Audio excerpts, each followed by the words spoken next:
Ассаламу алейкум баршаңызға. Бүгін мен сіздермен өте дәмді, ешқандай зиянды қоспасыз үй жағдайында жасалатын бұқтырылған ет, яғни тушенканың жасалу әдісімен бөлісетін боламын. Ол үшін мен алдын ала қажет ингредиенттерді осылай дайындап алдым. Қазанға майымызды құйып, етімізді саламыз. Мөлшеріне қарай тұздаймыз. Сарымсақ, пиязымызды салып, жақсылап қызарғанша қуырып алатын боламыз.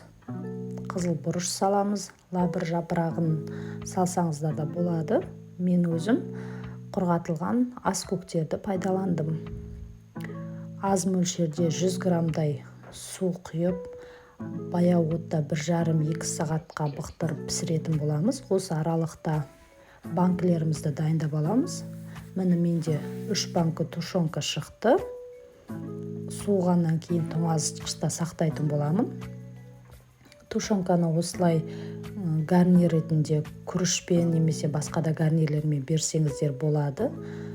Тамақ дайындауға уақытыңыз болмай, асығыс болған жағдайда бұл өте таптырмас әдіс. Ас болсын.